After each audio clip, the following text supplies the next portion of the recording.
رسول کریم نے ارشاد فرمایا، جو میں دیکھتا ہوں وہ تم نہیں دیکھتے، اور جو میں سنتا ہوں وہ تم نہیں سنتے۔ اللہ نے نبی علیہ السلام کو جو سماعت عطا کی ہے، ہم اپنی سماعت کو اس پہ قیاس نہیں کر سکتے، اور اپنی بصارتوں کو اور اپنی سماعتوں کو نبی کی سماعتوں کے برابر ٹھہرانا بہت بڑی حماقت ہوتی ہے۔ اللہ نے نبیوں کو فراواں شانیں عطا کی ہیں اور وہ ان کا مقسوم ہے۔ تو میرے حضور نے فرمایا، جو میں دیکھتا ہوں وہ تم نہیں دیکھتے، جو میں سنتا ہوں وہ تم نہیں سنتے۔ آگے فرمایا کہ اللہ کی قسم، جو میں جانتا ہوں وہ اگر تم جان لیتے تو تم بہت کم ہنستے، بہت زیادہ روتے، تم جنگلوں میں دوڑ جاتے اور تم اللہ تعالیٰ کی پناہ میں آنا چاہتے، یا اللہ ہمیں بچا لے، جنگلوں میں بھاگتے پھرتے، آنکھوں میں آنسوؤں کی لڑیاں ہوتی، چیختے ہوتے، روتے ہوتے، اگر جو میں جانتا ہوں اگر تم جان لیتے۔ قال ابو ذر، حضرت ابو ذر اس حدیث کو روایت کرنے کے بعد فرمایا، کاش کہ میں درخت ہوتا اور کاٹ دیا گیا ہوتا، میں درخت ہوتا، جانور کھا گئے ہوتے۔ اللہ اکبر۔ مائے نی مینو کانو جمی تے درداں کیتی مار نکمی، کہ دے اگے کڈاں ابالے نو، کوئی آکھے زلفاں والے نو۔ تو کہا کاش کہ میں درخت ہوتا اور کاٹ دیا ہوتا۔ حضرت عمر رضی اللہ تعالیٰ عنہ ایک کچی اینٹ اٹھاتے ہیں، پھر نیچے رکھ دیتے ہیں، پھر اٹھاتے ہیں، پھر رکھ دیتے ہیں، اور پھر کہتے ہیں کاش کہ میں یہ اینٹ ہوتا۔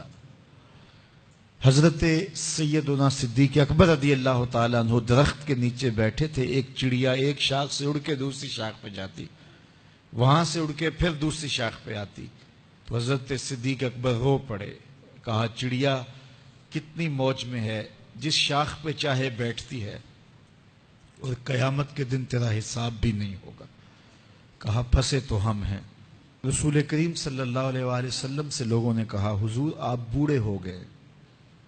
حضور کی مبارک داڑھی میں سفید بال، سر انور میں بھی سفید بال، اگرچہ ان کی تعداد محدود تھی لیکن ظاہر ہوئے۔ کہا سورہ ہود اور اس کی مماثل صورتوں نے مجھے بوڑھا کر دیا ہے، کیونکہ ان صورتوں میں اللہ کے عذابوں کا ذکر ہے، آخرت کا ذکر ہے۔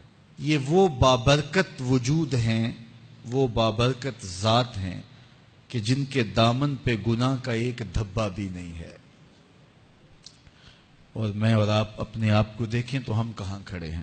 حضور نے حضرت عائشہ سے کہا، زوجہ ہیں رسول کریم صلی اللہ علیہ وآلہ وسلم کی، محبوبہ محبوب کائنات، لیکن ان سے بھی میرے حضور نے کہا، عائشہ گناہوں کو کبھی چھوٹا نہ سمجھنا، گناہوں کو حقیر نہ سمجھنا کہ یہ چھوٹے ہیں کوئی بات نہیں، اس سے کیا ہوگا، اس دن حساب ہوگا، اس دن پوچھا جائے گا۔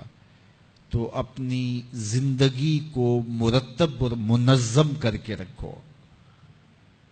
ہم بہت سارے گناہ دائیں بائیں دیکھ کے کرتے ہیں۔ جب ہم معاشرے میں برائی پھیلی ہوئی دیکھتے ہیں تو ہم کہتے ہیں کہ دیکھو نا یہ سارے کر رہے ہیں تو میں ہی بہت متقی آ گیا ہوں جی۔